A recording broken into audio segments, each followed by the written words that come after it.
Okay, so I don't know if you noticed what I was doing, but you see me come in, I've got the trees pinched, and I'll come in, say we're coming after this tree. I've kind of found it works for me. Maybe it'll work for you guys. You can try it and see, but it'll kind of speed you up in saplings. This material to me is like the worst stuff to clear. It kind of sucks with an excavator. I know I've said that a bunch, but it kind of sucks with an excavator because you can only grab wherever your thumb touches the cutting edge. Well, this, you've got a grabbing surface all the way down it, so you have more surface area to grab multiple trees. You know, can you do this with an excavator? Sure you can. I could have mulched it, but you know, mulching it leaves you stumps, stobs, whatever you want to call it. A lot of people call them stobs. So see, you walk around and you know, a lot of this thicker stuff, you try to get down to the ground and see how easy it is to lay over. It literally just lays it over. I could get a little closer, but with the mulcher, but I wasn't worried about it because I'm a brush hog all this. And then they want to come in and disc a lot of this to seed it. They want to open the ground up and all that, and they want to seed all this. You know, obviously we don't need to seed that because it's nice prairie grass. In here, they want to seed this pretty good, so we're going to disc it and or till it and stuff like that, and we're going to chop all those up. So, you know, that's why we're doing this. I'm trying to get, you know, as quick as humanly possible to get the material out the best way we can. But when I'm coming up here, I leave it pinched, and then as I come up, I open and close. Well, I kind of feel like that doesn't give the stuff that you have grabbed in there, unless you're only grabbing one at a time, which I want to go in and get like a full bite, and then I'll put it in a pile. So I'll come up, and as I come up, I open and close, and then I back up, open and close, back up, open and close. It doesn't give everything time to fall down to where you have to start trying to pick stuff up. I could probably just pull it and let it sit where it is and then rake it up. This tends to work pretty good because then if Dad wants to come up with his tractor, he can come up with his tractor and he can push these piles. I try to lay him out to where, you know, as he pushes the first one, and then you come up and he can get around here and push this one and push that one and so on and so forth. It works pretty good. I don't know where we're going to push all these to burn them, but they will burn incredibly quick. This stuff is, you know, super teeny tiny. It dries out really fast. We were even, see, that's super dry as it is. But we were pushing this stuff onto a small burn pile the other day when we were burning the big piles, and it was just going up almost immediately when you threw it on the fire. But I'm going to push all this back further. I'm going to get all the way back to the cedars. He doesn't want a whole lot of these saplings at all, so I'm going to get all that pushed back. I was just trying to figure out, you know, how far I wanted to go with the piles and kind of get around there, and then I'll pull my fence line and I'll put my fence line here. So as I clear this, I'm basically making an area for me to put the next row of saplings that I pull out.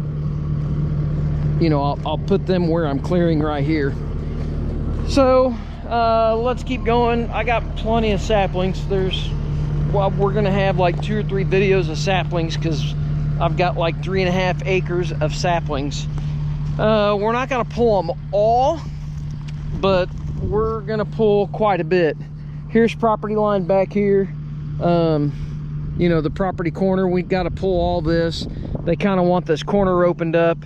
But you know, like here's a grove of saplings. We'll probably pull them and literally put them right there. Here's a little grove of saplings. We'll pull them and put them there, that little bit there. But they just kind of want to open all this up to where you can see through the property, but they want all the trees and stuff. It'll be nice looking. So we're gonna get all this done because it is, you see the grass greening up. It is brush hog season, so we're gonna have a lot of brush hog videos come up. I may bring I haven't decided what I want to bring up here. I might bring the tractor up here. It depends on how much I get cleared out. If not, we'll put the brush cat on this, and we'll have some more brush cat videos. It does fine with these groves of saplings, but this, to me, this is, if it was my property, this is what I would do. I would pull the saplings to get a majority of the root system out, and then I'd mow it and then keep it mowed, but then that way you're not fighting regrowth if you do get behind.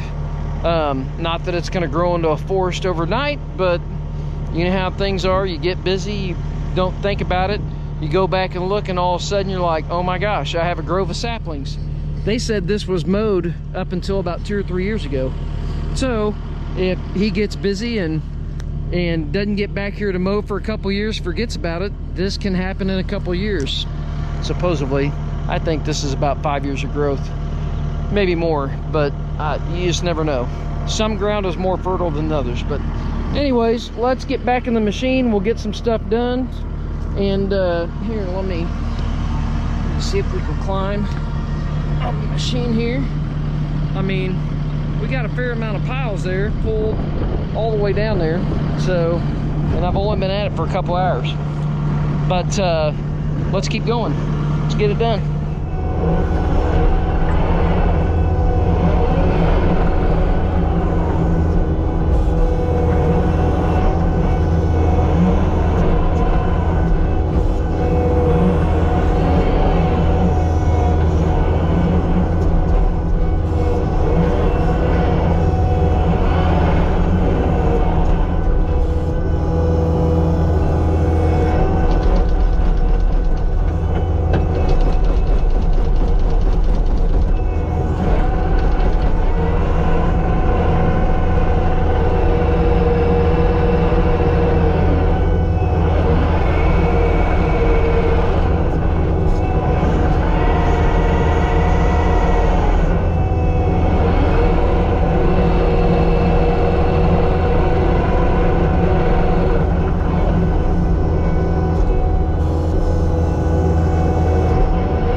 Alright guys, well, we're using the Intimidator today.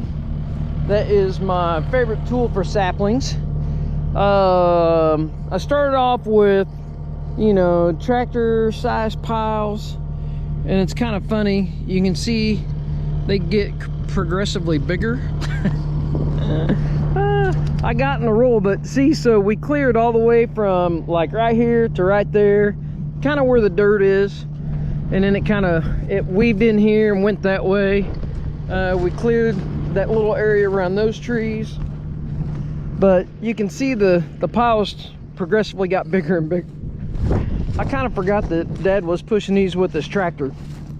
So I appreciate you guys hanging out with me today, and as always, we will see you tomorrow. Please like and subscribe, and if you are not following me on Instagram, it's Skidco LLC. I'm not very good at putting videos up. I always forget about it. I'm only, I don't know, usually I do little short videos like under a minute and throw them on there and stuff like that.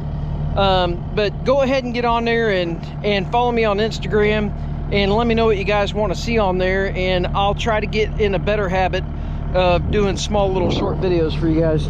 But anyways, Danuser tree puller, it never really disappoints me. I know what I'm gonna get into when I go out with it. So, and like I said, this is definitely my favorite sapling pulling tool that I've got. I'd rather use this over the Mini. So, all right, well, I'm gonna go get on the trailer and we'll see you guys tomorrow. Thanks.